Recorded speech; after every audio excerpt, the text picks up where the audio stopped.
Good morning, everyone, and welcome to Alumni Hall. My name is Georgia Barnhill, and I'm the alumna co-chair of the steering committee of the Friends of the Wellesley College Library.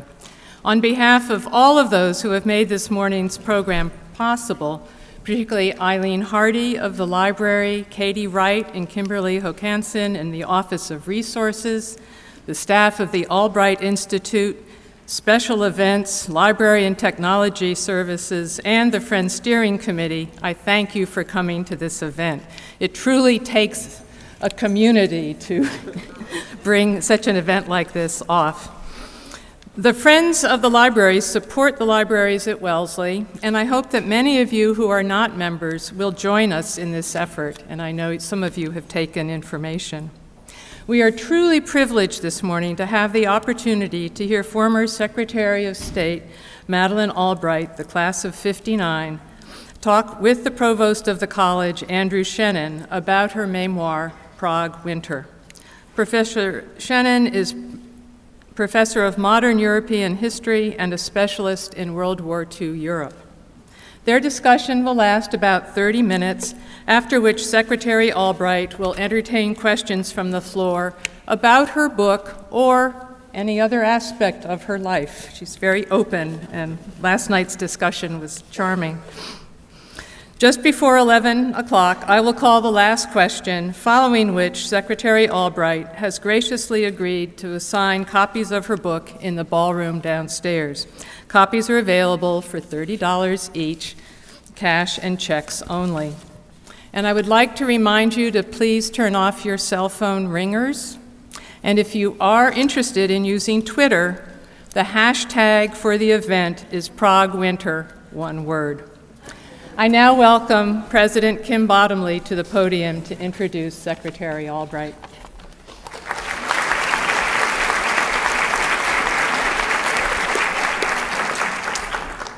Thank you, Gigi. And good morning to you all. It's my great pleasure to welcome you and to be able to introduce the session this morning.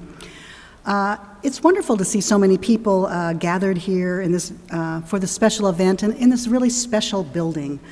So I want to first just take a moment to thank Gigi Barnhill, Eileen Hardy, and the Wellesley College Friends of the Library for hosting today's event.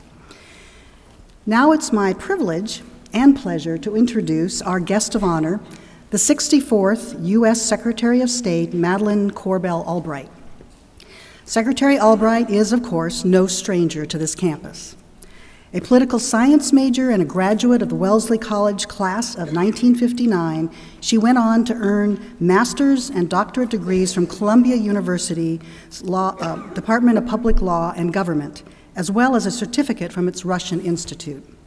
From 1993 to 97, she served as the U.S. Permanent Representative to the United Nations and as a member of the President's Cabinet. In 1997, she was named 64th Secretary of State, becoming the first woman to serve in that position and becoming at that time the highest-ranking woman in the history of the U.S. government. Secretary Albright is a professor in the practice of diplomacy at the Georgetown University School of Foreign Service. She chairs both the National Democratic Institute for International Affairs and the Pew Global Attitudes Project, and serves as president of the Truman Scholarship Foundation. She serves on the boards of the Council of Foreign Relations, the Aspen Institute, and the Center for a New American Security. She is the author of 5 New York Times bestsellers, including her most recent book, Prague Winter, a personal story of remembrance and war. The writer and biographer Walter Isaacson has said about this book, "It is a breathtaking combination of the historical and the personal. Madeleine Albright confronts the brutal realities of the Holocaust and the conflicted moral choices it led to, both for the statesmen of the time and for her parents. The result is an unforgettable tale of fascism and communism, courage and realism, families and heartache and love." Secretary Albright, We are so very fortunate that you can spend a few days with us here at Wellesley, first for the 2013 Albright Institute, and now to participate in this dialogue about Prague winter. Thank you for being here. It's now my pleasure to turn over the program to Andy Shennan, Provost and Dean of the College. Andy? Thank you, Kim.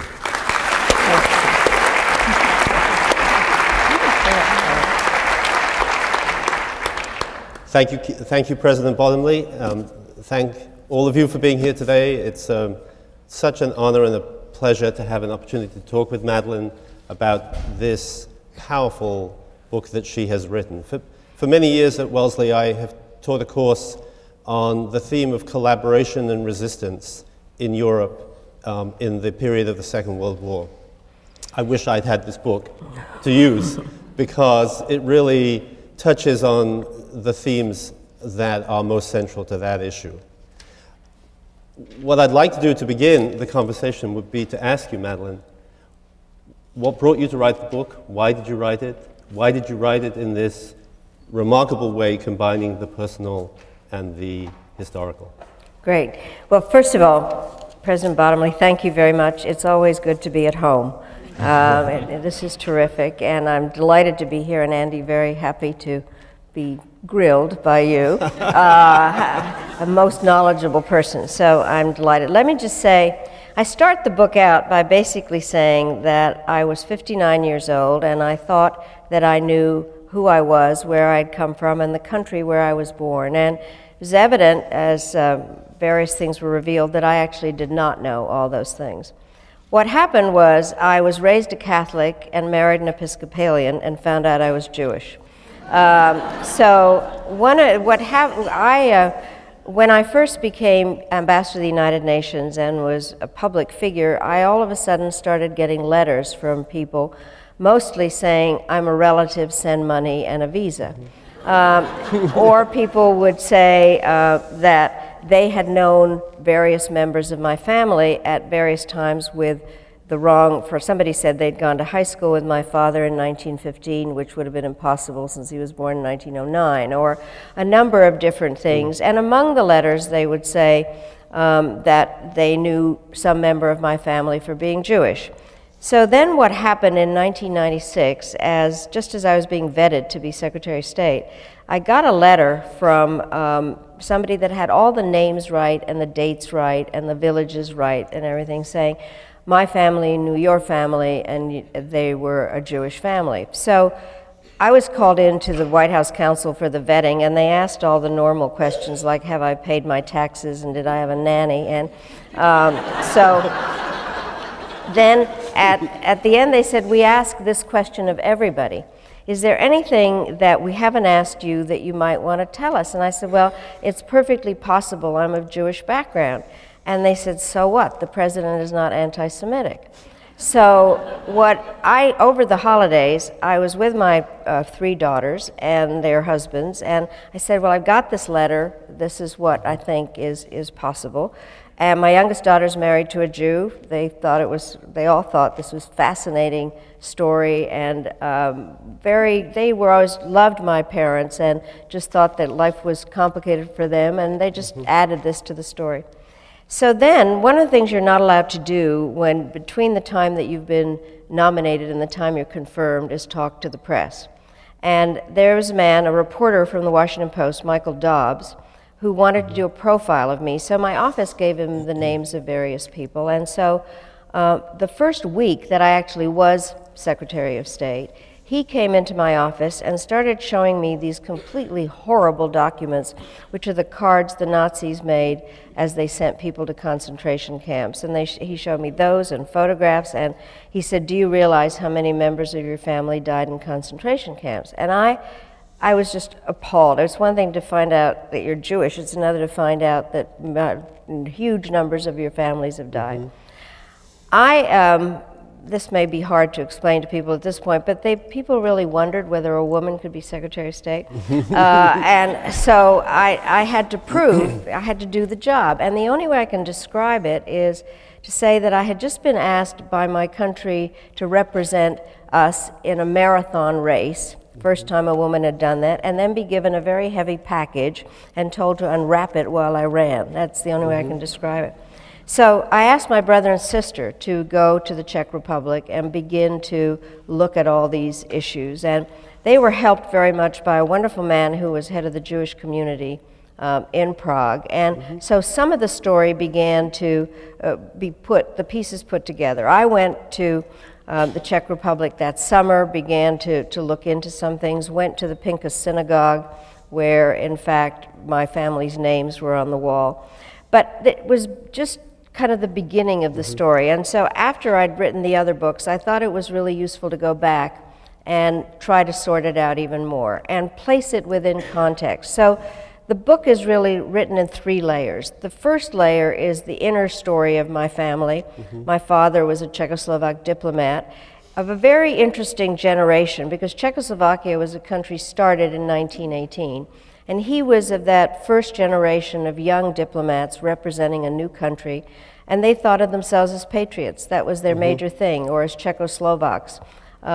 So it's that story, and then he went to serve in the government in exile in London. I used to sound like you. I want to come on to that, actually. So we spent the war in England, and then my father was made ambassador to Yugoslavia after the war, and then when the communists took over, we came to the United States. So that is that story. That's the first layer. The second layer is looking again at some of how World War II began, what happened during World War II, and realizing something that I had not focused on as much before. I, as a Czechoslovak, had been always unbelievably critical of Munich, an agreement that was made by the British and French with the Italians and Germans over the head of Czechoslovakia, and the country was sold down the river. And it's one of those horrendous historical moments that affected an awful lot of people. What I learned much more now, and maybe from the perspective of having been a decision maker myself, is how exhausted the British and French were from World War I. That many people, young men, had been killed, and they would have done anything not to have a war, anything at all. And so what we know as appeasement, and Neville Chamberlain with the umbrella and everything, I think I can understand a little bit more. And then the third layer is probably the most complicated one, and fits in with your course, is how difficult it is to make moral decisions. That we think things are black and white, and yet they are not. And so very complicated ones. And one that I describe a little bit more at length that some people may have heard of is one of the things that happened during the war was the Bohemian part, the Czech part of Czechoslovakia was actually under the rule of Germany. It was a Reichsprotectorate. And they sent a man down there called Heydrich in order to be the Reichsprotector. He was the number 3 kind of person in the Nazi system, and he was one of the inventors of the Holocaust. And what was decided in England by President Benesch, the president in exile, with the British, was that they would assassinate Heydrich. And it was a very complicated whole mission, and he was killed. And as a result of that, a whole town in Czechoslovakia was leveled, Lidice. Thousands of people died. And so the question is, was it worth doing?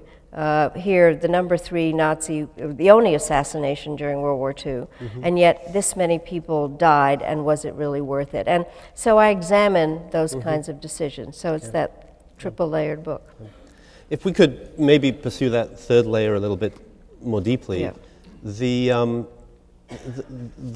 point, one of the points that you make in the book very powerfully is confronted by oppression or the threat of oppression or the threat of physical danger, individuals behave very differently.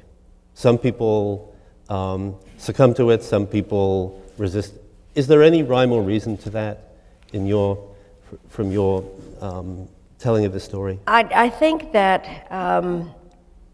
probably the only rhyme or reason is one's personal situation. That I think there are people who can understand what's going on in some particular way and feel that they have to resist.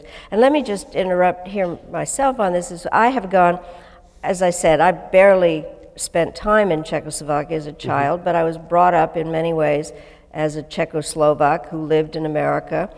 When I came to Wellesley, I was still registered as a foreign student, much to my surprise. But basically, kind of wondered when I'd go back occasionally how I would have behaved, what it would have been like if my parents had stayed. And you walk around and I'd look like everybody else, and I kind of thought, would I have fought the system? Would I have been like Václav Havel? Or, you know, you ask yourself those questions. So, and I have tried to ponder that. I think that a lot depends, frankly, on, first of all, how one sees the situation. But second, I think another very strong motivation is one's family. So some of the cases I examine are people who denounce somebody mainly because they had children and they were told that they would never be able to go to school, or that they would lose their jobs. And so I think there is some rationalization that takes place that says, I can save myself for something, and that it's worth doing. Those are people that one can understand as some kind of a complicated aspect. Then there are people who actually collaborate, who think that they're better off to go along with the system, not so much for any ideological belief, but they just don't have that strong a ideological system themselves. And then there's some people who are unbelievably brave. And in that story that I told about the assassination, there was a very ordinary woman, a Mrs. Moravec, who in fact hid some of the parachutists when they came in. And when they came to question her, she took a cyanide pill and simply did not denounce her, anybody. On the other hand, there were other people who helped the Nazis translate, or who went and helped to catch those that were hiding in a church. So, but it's very hard to answer definitively because so much is an individual aspect. And how about amongst the political leaders who are the protagonists in the book at various points? Do you see some particular figure who responded to this threat in a way that you find particularly admirable? Admirable? Yes. Yes. Or well, otherwise? No, I think that what was interesting, and may I say one of the things out of this book, because I always try to draw lessons on it, is what makes it, the situation during World War II, different from some of the things that we're seeing today, or not different. So one of the things that happens is there is some coup or an invasion into a country, and a certain number of people stay in the country, and a certain number of people escape and go somewhere and become a government in exile. We have seen it with the Libyans, Tunisians, variety in the most recent aspect. And the question is, who are the really brave people? Are they the people who stay and fight the resistance and live there and help or not help? Or are they the people that go out and try to plead the case outside the country? And are the groups that are outside the country, are they united or not? So in the Czechoslovak case, what happened, there were a group of people who stayed. There was somebody initially who had been kind of President Hacha, who came before this, Heydrich, who kind of had to run the country while the Germans were taking it over, and he was denounced for kind of playing it on both sides, and yet he was in a very difficult position because he was ordered to do things. In the Czech case, you had a group of exiles who went to Moscow and a group of exiles who went to London. And so they were arguing with each other about who was right. So in my I think there were some truly admirable people, and one of them, I do believe, was President Beneš, who had been the president during Munich, and then had to try to figure out how to get his government recognized, and at the same time try to figure out how to get home. And so he's been criticized a lot, but I found him an admirable figure. And I found Jan Masaryk, who was the son of the first president of Czechoslovakia and had been ambassador in England, and somebody who was able to, so there were some really admirable figures, but not a lot, frankly, because it was a very difficult situation. You've mentioned Munich several times, and Munich and the appeasement that is associated with that crisis in 1938. I think many people would argue that for decades after that, Munich haunted diplomats and political leaders far beyond Central Europe. It was sort of an image that was continually looming over decision-making. Do you feel that's still the case? Does Munich have a resonance for today's political leaders in the same way? Let me just say, in Czechoslovakia, it had an amazing resonance in many ways and a haunting aspect. As I said earlier, Czechoslovakia as a new small country was sacrificed to feed the beast of Hitler. And there had been kind of I think what I found shocking in a lot of the documentation of the way that some of the British politicians talked about Hitler, thinking that there was something that could be valid in what he was doing, and trying to understand him. Even Churchill, I have a quote that indicated that he could figure out that maybe he would end up not being such a terrible person. But there is definitely this kind of sense of how much do you try to understand the other guy, and as I mentioned, the fatigue, or more than fatigue after World War I, that then kind of gave strength to some people who thought, well, let's just do a little bit more. Let's just give them a little bit more.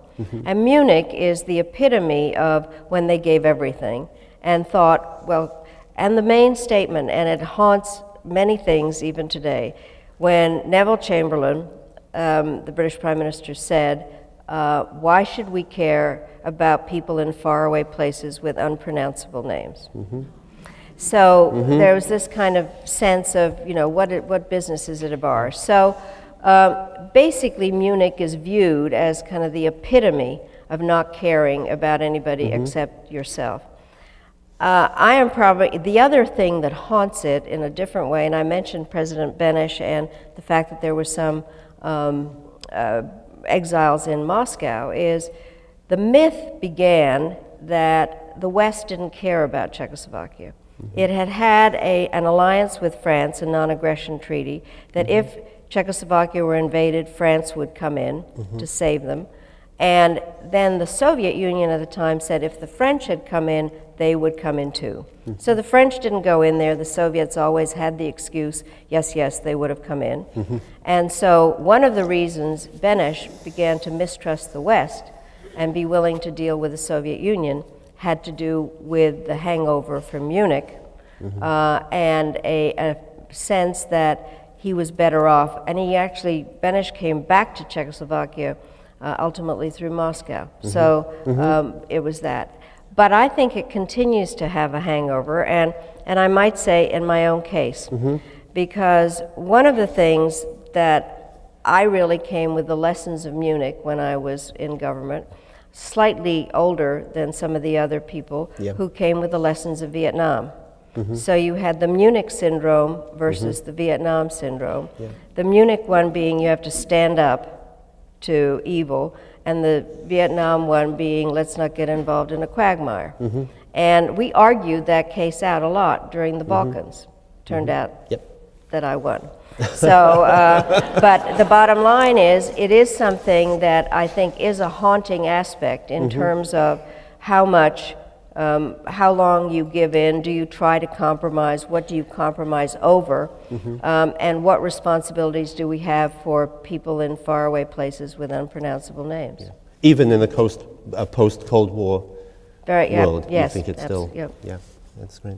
There, speaking of Jan Masaryk, the Czech foreign minister in the post-war period, there's a remarkable quote from Masaryk in Madeleine's book from early 1942, so shortly after Pearl Harbor. And the quote is to the effect that 1942 will be the most important year in the history of the human race. Well, probably slightly overstated, but I do think in the following way. What was interesting again, and this was obviously both a personal book and a political and historical book, but for the thread of my life has always been that when the United States is not involved, terrible things happen. And when the United States gets involved, usually there's a better solution. And so the United States, for its own reasons, was not a part of the world during the Munich Agreement. And FDR didn't want to be a part of it. And so all of a sudden, the country where I was born, as I said, was sold down the river. So then there was a period of time where, in fact, the U.S. began to get more interested in what was happening. Franklin Roosevelt got more interested, Harry Hopkins, in a variety of ways, and some sense where there was a movement in the United States to get more involved in what was going on. Ultimately, as a result of Pearl Harbor, the United States does get involved in World War II, and the Americans come in, and everything changes. And I think that is what is really meant, is it became genuinely a war where it wasn't just over some small countries in Europe. By then, Poland had been invaded, and France was captured, and the Scandinavian countries. And so the bottom line is it then began to be something that the United States, it changed the role of the United States in the world. Jan Masaryk, by the way, what is interesting is the first president of Czechoslovakia was a man called Thomas Garrigue Masaryk. He was married to an American. And he did something that not a lot of men I know have done, which is take her maiden name as his middle name.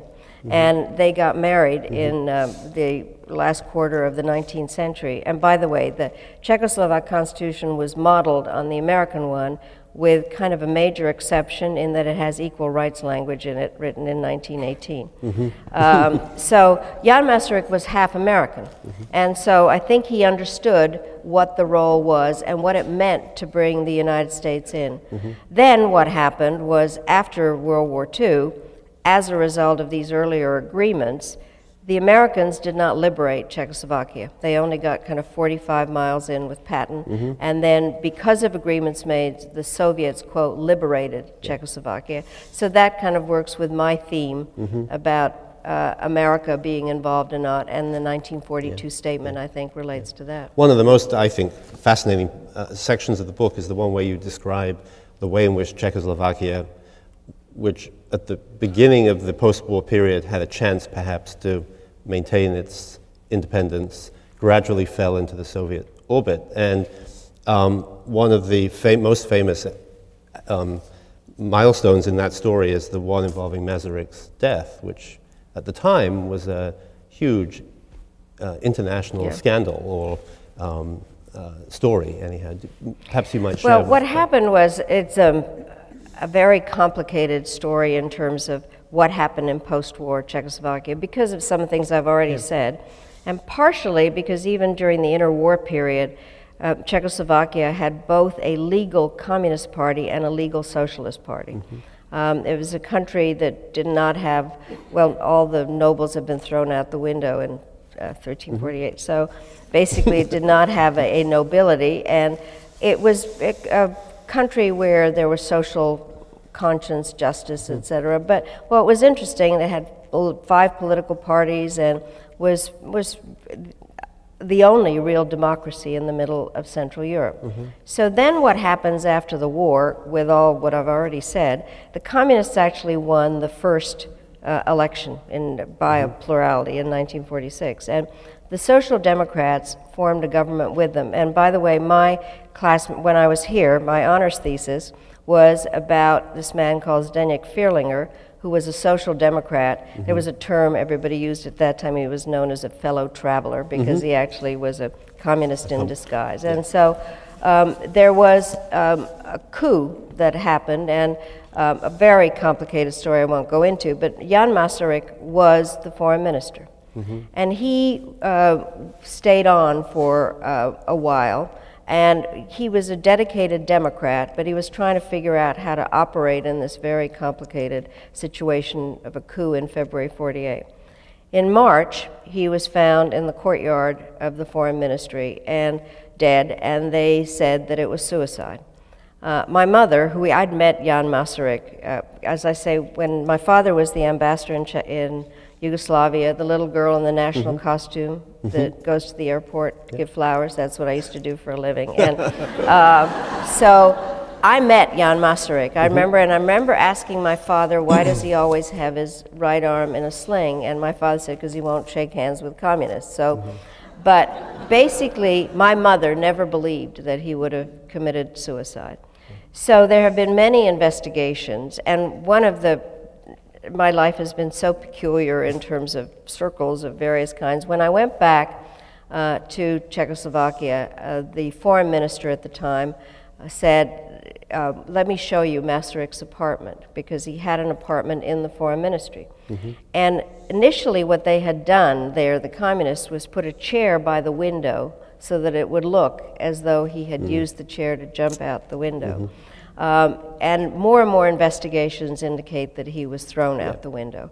But it became a great cause, and so I just got some documentation where, in fact, the communists were saying that he had jumped out of the window because he was so upset at lack of Western support. So they were trying to kind of propagandize everything, but it was one of the major events, and it continues to be investigated, frankly. Yeah. Well, I'm mindful that we would like to entertain questions from the audience, and we have 2 microphones, one in each aisle. So if anybody would like to ask a question, please stand behind the microphone. I'll ask one final question, Madeleine, before we have questions from the group. And a reflection on your book is that you bring to these really complex political, historical issues and the ethical dilemmas that individuals, whether they're statesmen or women or citizens, face.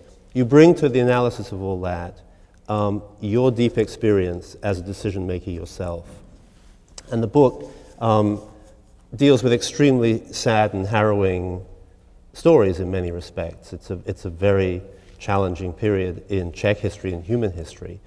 You help us think wisely and humanely about the choices that people made.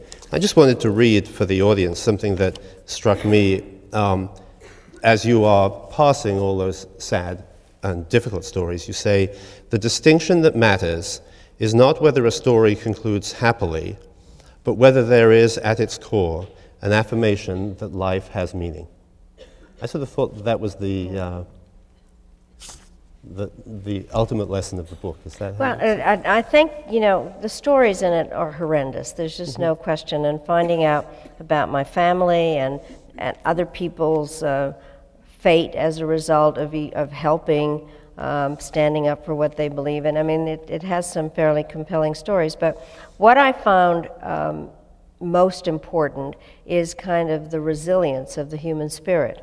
And that people can manage to pick themselves up and really try to learn the lessons from the horrendous things and see the more positive side. But I do think that that is the lesson for me, of trying to analyze it all and try to figure out under what circumstances how you would behave, what you believe in, how you fight, but resilience and the desire to sort out what was wrong and try to figure out how to make the best decisions later. But also a certain sense of humility in, I think it's fair to say that we're all pretty judgmental. Yeah. And I think, and I have been, that's for sure, and I am, but basically that I think one has to understand a little bit more about what are the life sources that other people operate under, but the resilience, I think, on the whole, is a common spirit. Yeah. When you're making those judgments about how people responded in moments of crisis, I think the humility is very evident. So. Yes. So great. So I hope we'll have questions, and I'll start here. Good morning. My grandmother immigrated to Canada from the Czech Republic in the 30s, and she never addresses her past or her family's past. So I'm wondering what you think could be the difference between those who are interested in their family's histories and those who are not, or who choose not to be. Well, it's a very interesting way to pose that question. Let me just say this, is I was very much criticized for theoretically not understanding my past. And the reason that I didn't is I understood portions of my past, but not the whole past, partially because of decisions my parents made. So one of the things I speculate about is why, I mean, I certainly knew came from Czechoslovakia, and I knew all about the war and all that. I didn't know about the Jewish part, and I try to speculate why.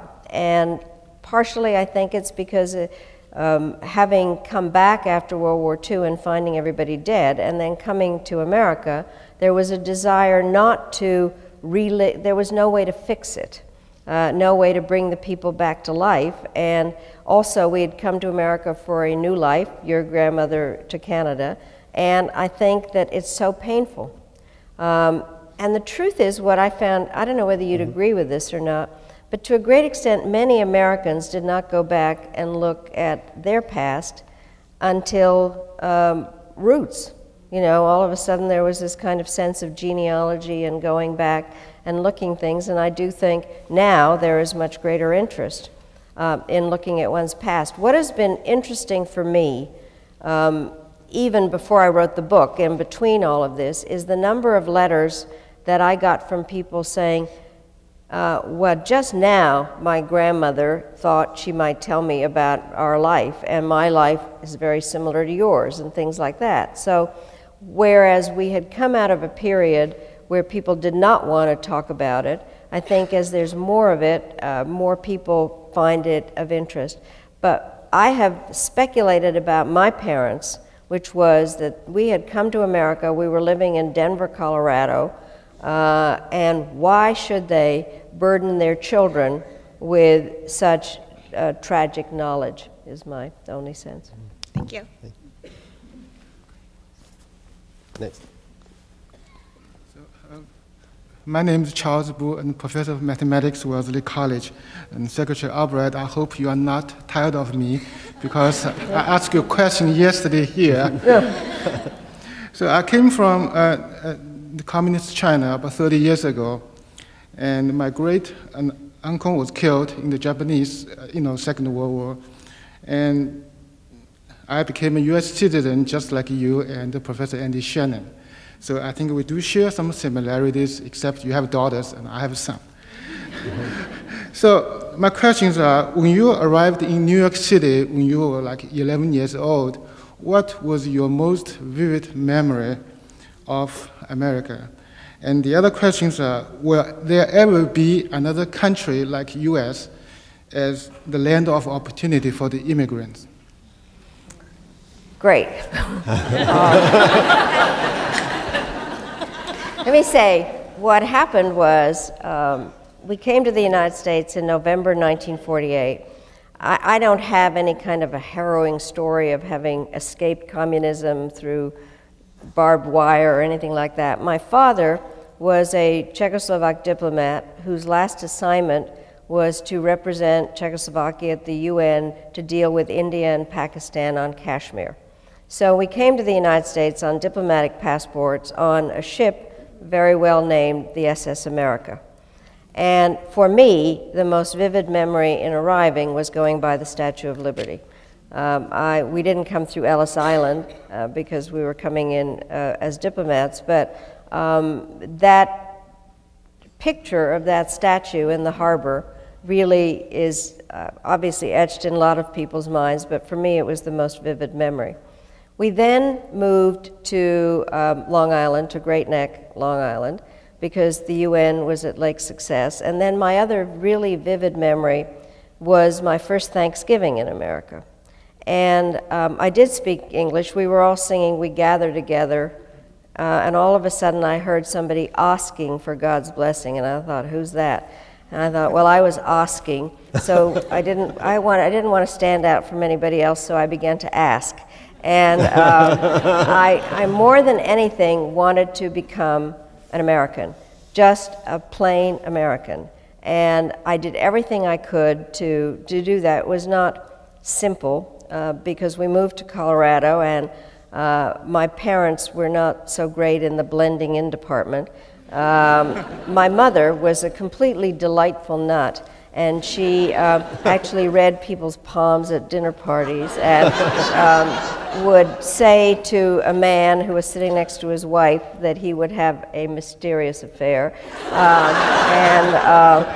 And then my father wanted to fit in, and in Colorado that meant fishing, but the bottom line is he always went fishing in a coat and tie. So it was, and then when I went out on dates, he would follow us in the family car and invite the boy in for milk and cookies. So it wasn't until I got to Wellesley that I actually had any second dates. But I do think that this is an amazing country, a completely amazing country in the way that it has welcomed people like us, and not only welcomed us, but allowed us to really become a part of the system. And Annie, I don't wish to insult the place of your birth, but I would like, my father made the following statement, that when we were in England during the war, people would say, your country's been taken over by a terrible system, you're welcome here, and when are you going home?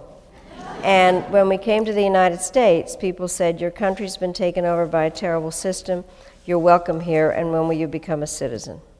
And that seemed like the entire difference in terms of what the possibilities really were and continue to be. And one of the things, not to get overly political here, is I hope that we can figure out how to have a better immigration policy in this country, because I believe that we are very well served by having a very diverse America.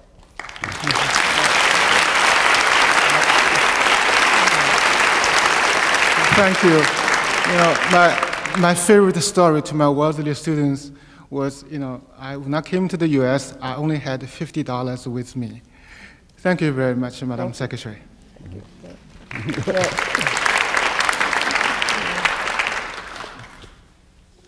Good morning. My name is Trisha Liu. I'm one of the 2013 Albright Fellows. And my question for you is that this year in the Albright Institute, we had a recurring theme of personal narratives, and I think you have a really fascinating personal narrative. So I wonder, if you had known the complete picture of your past and your family's past, would you have approached your duty as a political figure differently? I wonder if that would have shaped these decisions you made, or really just any decisions you would have made knowing your complete personal history and background. I'm sometimes asked whether, what is it that creates the personal decisions? How do you, and I do think that my decision-making process was obviously based on some of the story that I've already told of what it was like. One of the things that made me different from my classmates at Wellesley, most of them, was that I had actually witnessed war. I had spent time in air raid shelters. I had woken up in the morning and come out and seen buildings destroyed. And I think that did have an effect, no question about it. I also think that coming from a diplomatic background and a father who was a professor of international relations, all we ever talked about was foreign policy. I mean, other people might have other discussions, but that was it. I just was somewhere, I had an interesting time meeting with some high school students who were doing Model UN. You know, I won the United Nations contest for the Rocky Mountain Empire. You know, I came out of that particular background. I also felt, from a historical as well as a personal perspective, that something more should have been done to avoid what happened during World War II, and that one could make the argument that we did not know what was happening during World War II, but now, as a result of information technology, we knew everything that was going on everywhere. So some people have asked whether, once I found out about my Jewish background, whether that affected how decisions were made. And the answer is no, because I had always thought that Israel should exist as a state. I always thought that people could not be discriminated against according to their ethnic or religious background. And so I got very involved in decisions to do with the Balkans to do something about that before I found out about my full family history. So there's no question that my family history as a whole affected my decision, but not specifically finding out about my Jewish background. But I think everybody is somehow affected by the history that they come from, which I think is appropriate. The only thing that I argue against is that you can't be dominated by your past and take with you whatever hatreds came out of your past and bring them on to the future. But we're all affected by our family history. There's no question. Thank you so much. Great. This side? Good morning. Thank you so much for being with us here this morning. I recall in 1997 when you were appointed the first female Secretary of State. I was actually a sophomore here at Wellesley College, and I had the pleasure of being in Professor Andy Shennan's course on the world at war. So it's really a treat for me to be here today and to see both of you. I was wondering, Secretary Albright, if you might be willing to comment a little bit on the current state of women in public policy and public life, after reflecting on your own fascinating trajectory of your life and how you feel about the current and future role of women at the very highest levels of foreign policy making. And in particular, if I may ask, if you would be willing to share with us how you feel about Hillary Clinton's last few months in her office and most recently her testimony on Benghazi. Thank you. Okay, that's a lot of things. Let me say, what's interesting is that, as I said earlier, I've always been interested in foreign policy, and when I was at Wellesley, there didn't seem to me much question as to whether women were competent to talk about foreign policy or to be president of the class or any, the leadership aspect of it. So I came out of that, out of here with the sense that there wasn't anything that I couldn't do. I've told the story now a number of times of how I was going to be a journalist. I was told by my husband's managing editor, or asked, "What are you going to do, honey?" And I said I'd be a journalist, and I won't go through it all. But anyway, I changed my life in many ways and went into foreign policy in a number of different ways. When I went to teach originally at Georgetown to run a program to get more women involved in national security affairs. And I didn't start a women's program there because half the problem are men. And so the classes that I taught had mostly to do with trying to get men and women to make foreign policy decisions together. So I've been at this for quite a long time. When I became ambassador to the UN, I was not the first woman to have the job. Jean Kirkpatrick had preceded me. But there really were questions when I became Secretary of State as to whether a woman could be Secretary of State. And one of the issues that came up was whether a woman could deal with Arab leaders. And so among the things that happened was the Arab ambassadors at the UN got together and said, we've had no problems dealing with Ambassador Albright. We would have no problem dealing with Secretary Albright. So that argument went away. As my name came up, there were issues as to whether I really wanted to have massive support from women's groups. And the truth is I didn't. I wanted to become, the hardest thing for me, I have to tell you this, and some of you may identify with this, at the end of the first term, or kind of towards the end of the first term, actually, Leon Panetta, who was chief of staff at the time, called me in and said, do you want to stay in the administration? I said, yes, and I made myself say something. He said, what would you like to be? And I actually said that I'd like to be Secretary of State. I can't believe it, frankly, because whoever said that before, right? So, and the men actually campaigned for it, but I did not want women's groups pushing for me. So what then happened was that my name was on lists, and somebody at the White House made a dreadful mistake and said, yes, Madeleine's on the list, but she's second tier. And that made the women's groups crazy, and so there was no holding them back. But as I said to a different audience here last night, I would never have been Secretary of State without Hillary Clinton. And the reason I know that is because President Clinton said so publicly. We were at an embassy abroad, and we used to do this dog and pony show, and I'd introduce her, she'd introduce him, and he said that she said to him, "Why wouldn't you make Madeleine Secretary of State? She is the one who supports your views and expresses them better than anybody else, and besides, it would make your mother happy." So that is, you know.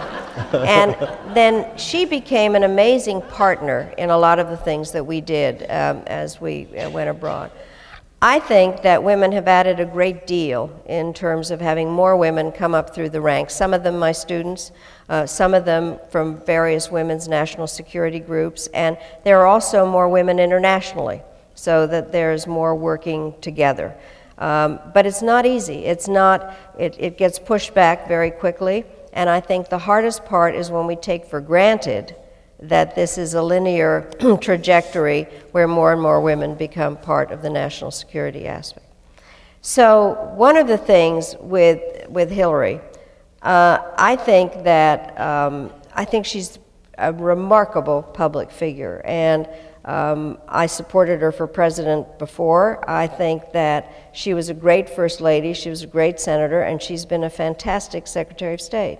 And she has presented a picture of America that, along with President Obama, who has been, I think, a fabulous president who changed the image of America throughout the world, they have been very good partners in terms of talking about American values and reaching more down into civil society and trying to figure out how to get democracy bottom up. So I think that the shortest version of this is that basically more women need to be in national security positions on the merits of how good they are, how smart they are.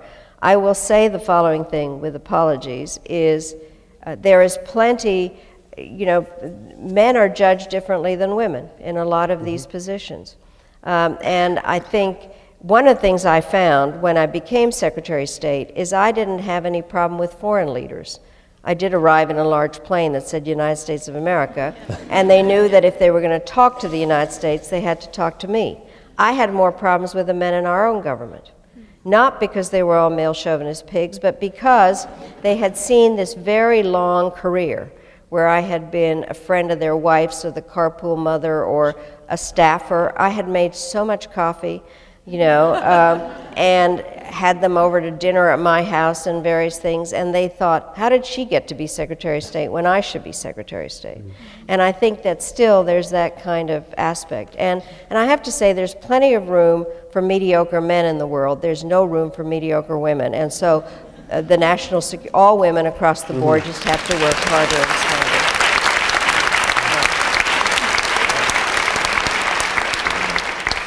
Hello, Secretary Albright. My name is Gabrielle Linnell, and I'm a senior at Wellesley. And I have two English grandparents, and my English grandmother tells some pretty funny stories about during the Blitz when she would hide with her own grandmother under the attic, under the stairs, like in Harry Potter, except she didn't get along with her own grandmother, so they'd be fighting as the bombs were going off.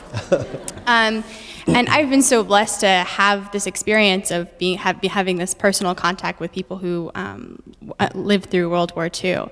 And yet I think about my children in very far future may not have that same experience of personally knowing people who lived through the war, who understand its consequences. And I wonder whether, how do you think the importance of narrative and written history is going to change as the opportunity to meet World War II survivors or people who understand it up close and personal diminishes for future generations? I think, unfortunately, there will continue to be plenty of people to tell the narratives of wars, and just different kinds of wars.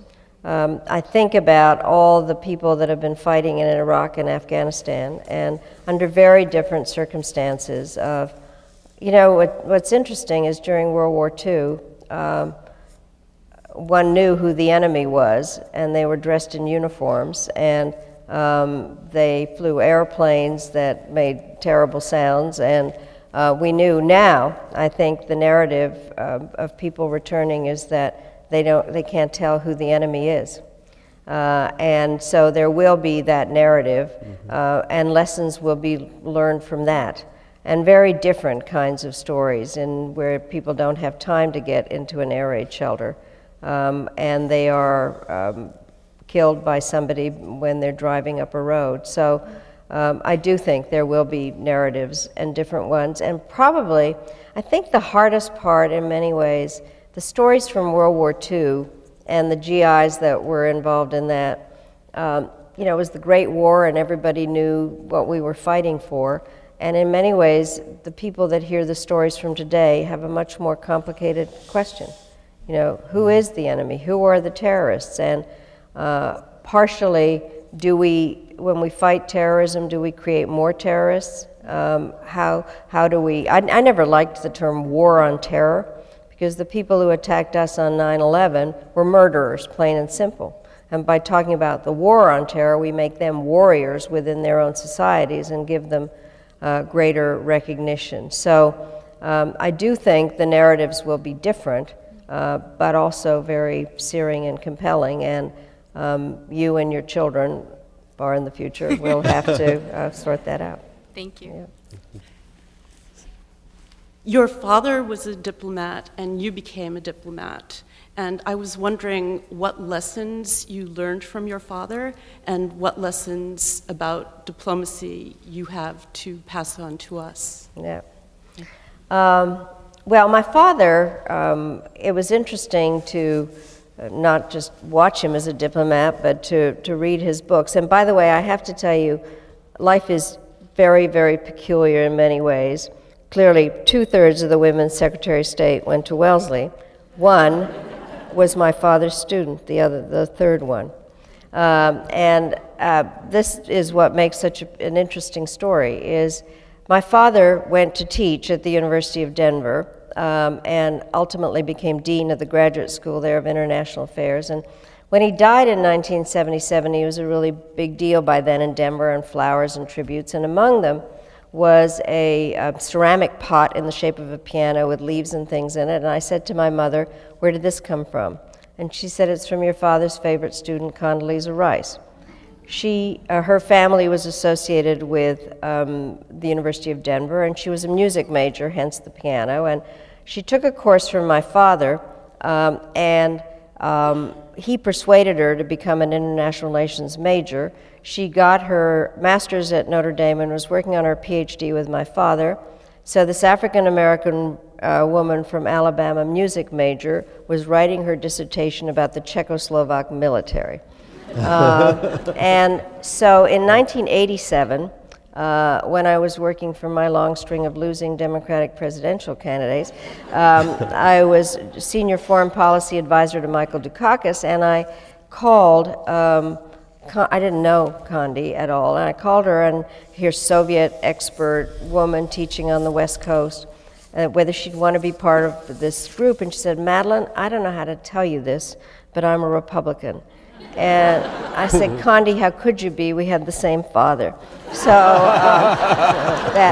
But I think that the thing that I did learn from my father, and there's sometimes questions as to whether Condi and I learned the same thing, is how it is, in fact, that you try to put yourself into the shoes of the person that you're talking to, understanding their historical context, and trying to figure out where you can get something for your own country, your own national interest, and at the same time have some sense of what the others need. I don't know how many of you happened to have been here yesterday with Hank Paulson, and he was saying the same thing, is that you have to be able to find the areas where you can find commonality, as we do with the Chinese at various times.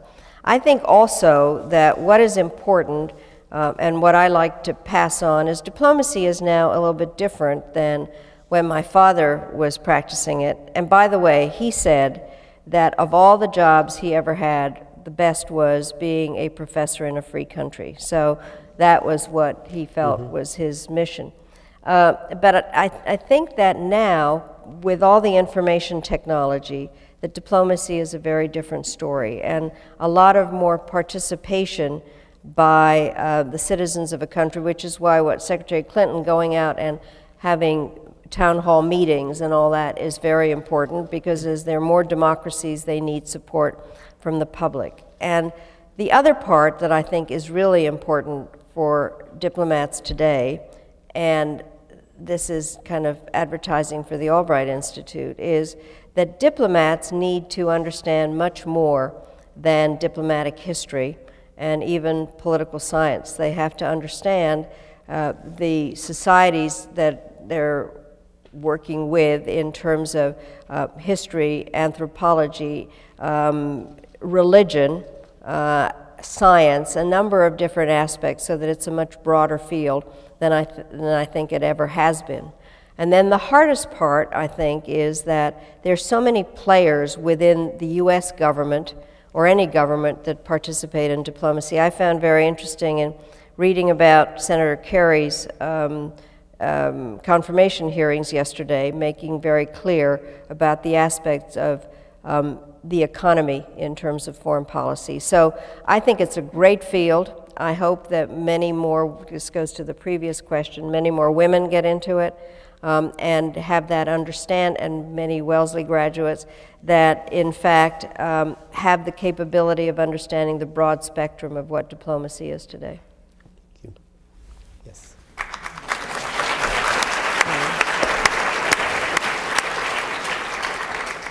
Hello, Secretary Albright. My name is Lily Elsner, and I'm a junior here at Wellesley College. And I was particularly touched by passages in your book describing both your journeys and your siblings' journeys to Czechoslovakia.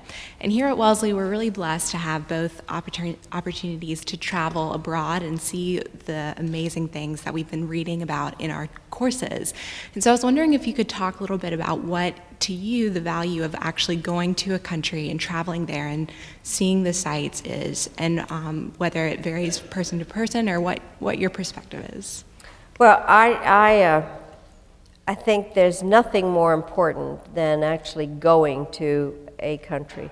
And also, not just going and staying in a hotel and wandering around a bit, but trying to figure out the various aspects of what made the society. And so I think that a lot of the student exchanges are incredibly important. And if one can live with a local family or try to figure out how to really get into what is going on in a particular place. I clearly love to travel, otherwise I would have picked a different life.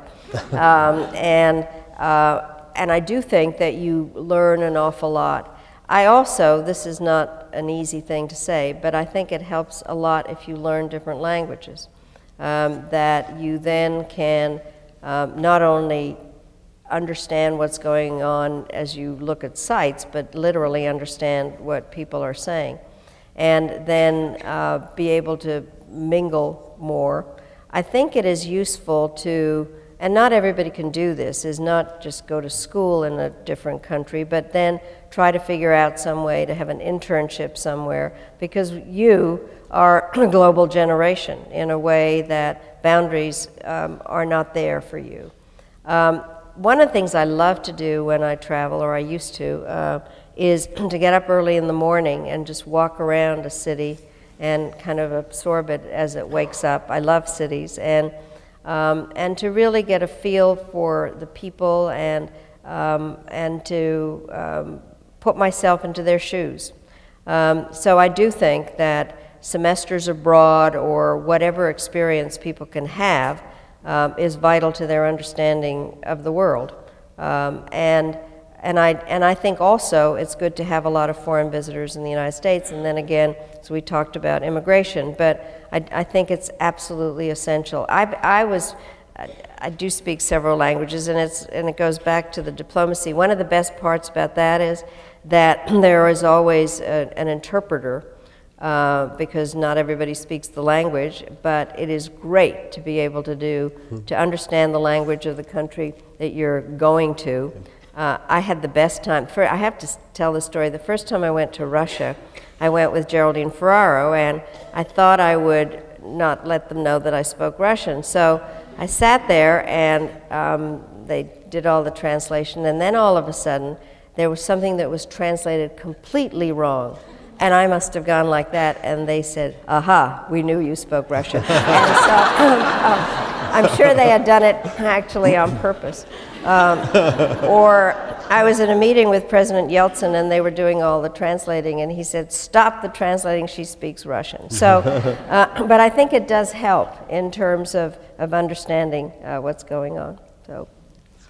Well, thank you very much, everyone.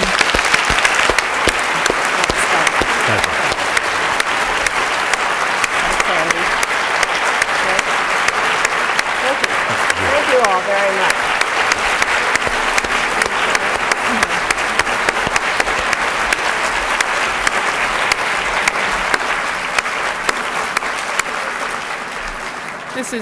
This has been such a great privilege to hear Secretary Albright talk about her life. As you know, we will be having a book signing downstairs. The steps are that way. There's an elevator in the far corner there. And thank you again for coming, and we hope to see you again.